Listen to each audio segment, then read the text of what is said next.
పూర్తి వివరాలు చూసే ముందు మా ఛానల్ ని సబ్స్క్రైబ్ చేయడం మర్చిపోకండి. శ్రీ గురుభ్యో నమః. శ్రీ మహాసరస్వత్యై నమః. ఓం నమః శివాయ. నారాయణ శాస్త్రి ఆస్ట్రాలజీ ఛానల్ వీక్షిస్తున్నటువంటి ప్రేక్షక మహాశీలకు స్వాగతం, సుస్వాగతం. ఈరోజు మనము 2025వ సంవత్సరం మే నెల 1వ తేదీ నుంచి 15వ తేదీ వరకు మిథున రాశిలో జన్మించినటువంటి వారికి ఏ విధంగా ఉందో తెలుసుకుందాం. మిథున రాశి వారి యొక్క ప్రస్తుత గ్రహస్థితిని మరియు రాశి ఫలాలను పరిశీలించే ముందు మే నెలలో జరుగుతున్నటువంటి ప్రధానమైనటువంటి గ్రహాల రాశి మార్పు ఏమిటి అంటే, గురుడు మీ రాశిలోకి ప్రవేశిస్తాడు మే 14వ తేదీ నుంచి. రాహుకేతు గ్రహాలు మీ జన్మరాశికి 10వ స్థానంలో ఉన్న రాహు 9వ స్థానంలోకి వెళ్తాడు. అలానే చతుర్థంలో ఉన్న కేతువు 3వ స్థానంలోకి వస్తాడు. అంటే ఎక్కువగా ప్రభావితం చేసే గ్రహాలు, ఎక్కువ ప్రభావాన్ని చూపించేటటువంటి 3 గ్రహాల యొక్క రాశి మార్పు మనకు మే నెలలో జరుగుతుంది. ఈ గ్రహాల యొక్క ప్రభావం మిథున రాశి వారి మీద ఏ విధంగా ఉంటుంది? ప్రధానంగా చెప్పాలంటే వృత్తి, ఉద్యోగ, వ్యాపారాల మీద ఏ విధంగా ఉంటుంది? ఎందుకంటే మీ జన్మరాశికి దశమాధిపతి గురుడు మీ రాశిలోకి ప్రవేశిస్తున్నాడు. 10వ స్థానంలో రాహు యొక్క ప్రభావం ఉంది. ఆ రాహు కూడా మారుతున్నాడు. కాబట్టి కర్మస్థానంలో అంటే 10వ స్థానంలో ఉద్యోగ వ్యాపార స్థానాలలో ఉన్నటువంటి గ్రహాల యొక్క మార్పు ఎటువంటి ఫలితాన్ని ఇస్తుంది, ఎంతో గొప్ప ఫలితాన్ని ఇస్తుంది అని, ఎటువంటి పరిహారాలు చేసుకోవాలి అనే విషయం ఒక ప్రత్యేకమైన వీడియోలో తెలియజేస్తా. వీడియో చూడండి. అంటే ఒక్కొక్క గ్రహానికి సంబంధించిన ఒక్కొక్క స్పెషల్ వీడియో మిథున రాశి వారికి సంబంధించి రిలీజ్ చేయడం జరుగుతుంది. ప్రస్తుత పరిస్థితులను కనుక పరిశీలిస్తే మిథున రాశి వారికి ఏ విధంగా ఉంటుందంటే, గత సంవత్సరంన్నర నుంచి మిథున రాశి వారు ఏదో ఒక సమస్యతో బాధపడుతూనే ఉన్నారు. అంటే తాత్కాలికంగా కొన్ని ఆనందాలు కలిగినప్పటికీ ముఖ్యమైన విషయాల్లో, అంటే ముఖ్యమైనటువంటి విషయాలంటే ఉద్యోగ విషయాలలో కానీ, వ్యాపార విషయాలలో కానీ, ఆర్థిక విషయాలలో కానీ, ఆరోగ్య సంబంధమైన విషయాలలో కానీ, ఎక్కువగా వివాహ సంబంధమైన విషయాలను ఎక్కువగా ప్రాబ్లం ఫేస్ చేశారు. ప్రస్తుతం ఈ మాసం రాశి ఫలితాలు ఏ విధంగా అంటే, మీరు అదృష్టానికి అడుగు దూరంలో ఉన్నారండి. మనం ఇప్పుడు మే 15వ తేదీ వరకు చెప్పుకుంటున్నాం. మే 14వ తేదీన గురుడు యొక్క రాశి మార్పు జరుగుతుంది. అంటే మే 14 నుంచి శుభ ఫలితాలు వస్తున్నాయి. అదృష్టానికి అడుగు దూరంలో ఉన్నారు. ప్రస్తుతం ఏ విధంగా ఉంటుందంటే, రాశ్యాధిపతి అయినటువంటి బుధుడు రాశికి 10వ స్థానంలో సంచరిస్తున్నాడు 7వ తేదీ వరకు. 7వ తేదీ నుంచి మీ జన్మరాశికి లాభస్థానంలో ఉంటాడు. ఎప్పుడైతే అంటే 7వ తేదీ వరకు కూడా వృత్తి, ఉద్యోగ, వ్యాపారాలలో కొద్దిగా ఒత్తిడి పెరుగుతుంది.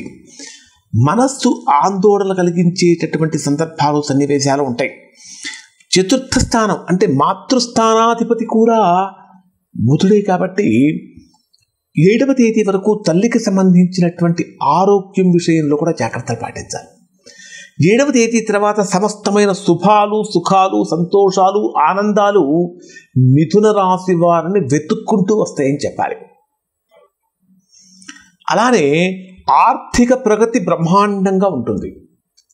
3వ స్థానాధిపతి అయినటువంటి రవి మీ జన్మరాశికి ఉచ్చ స్థానంలో సంచరించేటప్పుడు తోబుట్టువుల నుంచి బ్రహ్మాండమైన సహాయ సహకారాలు అందుతూ ఉంటాయి. బంధువుల నుంచి కానీ, మిత్రుల నుంచి కానీ, ఆ తల్లిదండ్రుల నుంచి కానీ అనుకూలతలు అనేటటువంటి బ్రహ్మాండంగా పెరుగుతూ ఉంటాయి. గృహంలో శుభకార్యాలు చేయటం కోసం చేసే ప్రయత్నాలు ఫలిస్తాయని చెప్పాలి. ఇది అత్యంత అనుకూలమైనటువంటి స్థితి.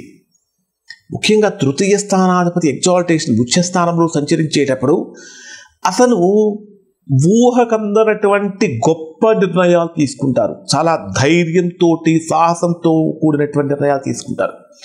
ఆ నిర్ణయాలు మిథున రాశి వారిని అత్యంత ఉన్నతమైనటువంటి స్థానానికి తీసుకెళ్తాయి. అంటే ఈ మాసంలో మిథున రాశి వారు గ్రేట్ ఛాలెంజెస్ ఫేస్ చేయబోతున్నారు. గొప్ప ఛాలెంజెస్. కానీ గృహయోగానికి సంబంధించిన ఆటంకాలు 7వ తేదీ వరకు ఉంటాయి.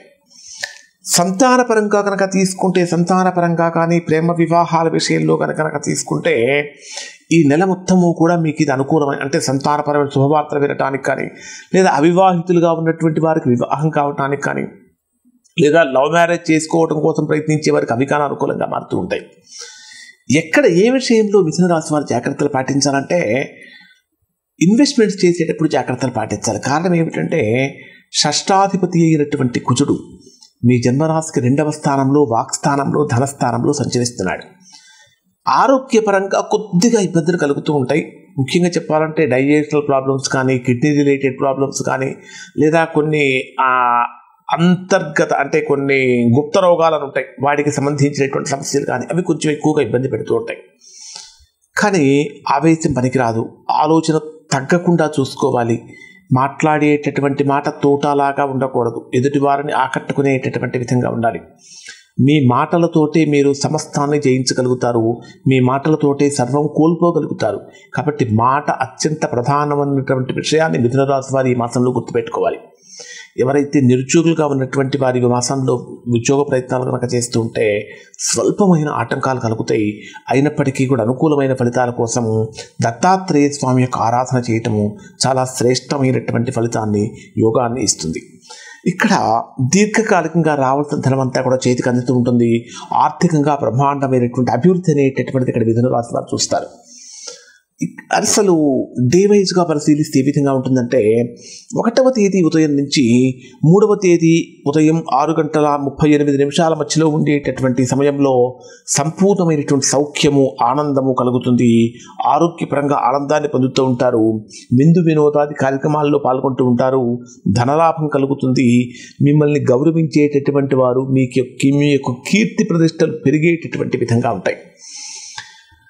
3వ తేదీ ఉదయం 6:38 నుంచి 5వ తేదీ మధ్యాహ్నం 2:05 వరకు ఉండేటటువంటి సమయాన్ని కనుక పరిశీలిస్తే కొద్దిగా మెంటల్ ప్రెషర్ పెరుగుతూ ఉంటుంది, మెంటల్ టెన్షన్స్ పెరుగుతూ ఉంటాయి. ఆర్థికంగా బాగున్నప్పటికీ ఏదో చేయకూడనటువంటి పని గతంలో చేయటం వల్ల దానికి సంబంధించినటువంటి ఫలితాన్ని పొందే అవకాశం కూడా కలుగుతూ ఉంటుంది. 5వ తేదీ మధ్యాహ్నం 2:05 నుంచి 7వ తేదీ రాత్రి 12:58 మధ్యలో ఉండేటటువంటి సమయాన్ని కనుక మనం పరిశీలించినట్లయితే ఇది విశేషమైనటువంటి యోగాన్ని, అద్భుతమైనటువంటి భోగాన్ని, భాగ్యాన్ని కలిగిస్తుంది. మానసికమైనటువంటి ఆనందాన్ని కలిగిస్తుంది. ముఖ్యమైనటువంటి వ్యక్తుల నుంచి అందినటువంటి కీలకమైన సమాచారం చాలా ఆనందాన్ని కలిగిస్తుంది. స్త్రీ జనగోష్ఠి అంటే ముఖ్యమైనటువంటి వ్యక్తుల యొక్క కలయిక కారణంగా ఆనందాన్ని కలుగుతూ ఉంటుంది. ఇది చాలా అనుకూలతని చెప్పాలి. 7వ తేదీ రాత్రి 12:58 నుంచి 10వ తేదీ మధ్యాహ్నం 1:42 వరకు ఉండే సమయం బ్రహ్మాండమైనటువంటి అనుకూలత కలిగిస్తుంది. ఇక్కడ మీకు గృహ మార్పులు కానీ, గృహానికి సంబంధించినటువంటి నిర్ణయాలు తీసుకోవటంలో కానీ, అగ్రిమెంట్స్ చేసుకోవడానికి కానీ, కొత్త కాంట్రాక్ట్స్ మీకు అందడానికి అనుకూలత కలుగుతుందని చెప్పాలి. 10వ తేదీ మధ్యాహ్నం 1:42 నుంచి 12వ తేదీ రాత్రి 2:30 వరకు సంతానపరమైనటువంటి విషయాలలో చక్కగా శుభవార్తలు వింటారు. విద్యాపరంగా అనుకూలతలు కలుగుతూ ఉంటాయి. ఉన్నత విద్య కోసం ప్రయత్నించేటటువంటి వారికి అనుకూలంగా ఉంటుంది. రావాల్సిన ధనమంతా చక్కగా చేతికి అందుతూ ఉంటుంది. సంపూర్ణమైనటువంటి మానసిక ప్రశాంతత కలుగుతూ ఉంటుంది. 12వ తేదీ రాత్రి 2:30 నుంచి 15వ తేదీ రాత్రి వరకు ఉండే సమయం అంతా కూడా మిథున రాశి వారి కొద్దిగా అంతర్గత శత్రు సమస్యలు కానీ, అనారోగ్య సమస్యలు కానీ, ఆర్థికంగా ఇబ్బందులు పడటం కానీ జరుగుతూ ఉంటుంది. ఓవరాల్గా కనుక పరిశీలిస్తే మిథున రాశి వారికి దాదాపుగా అదృష్టానికి అడుగు దూరంలో ఉన్నారు అని చెప్పాలి. ఇవి మిథున రాశి వారి యొక్క ఫలితాలు. శుభం.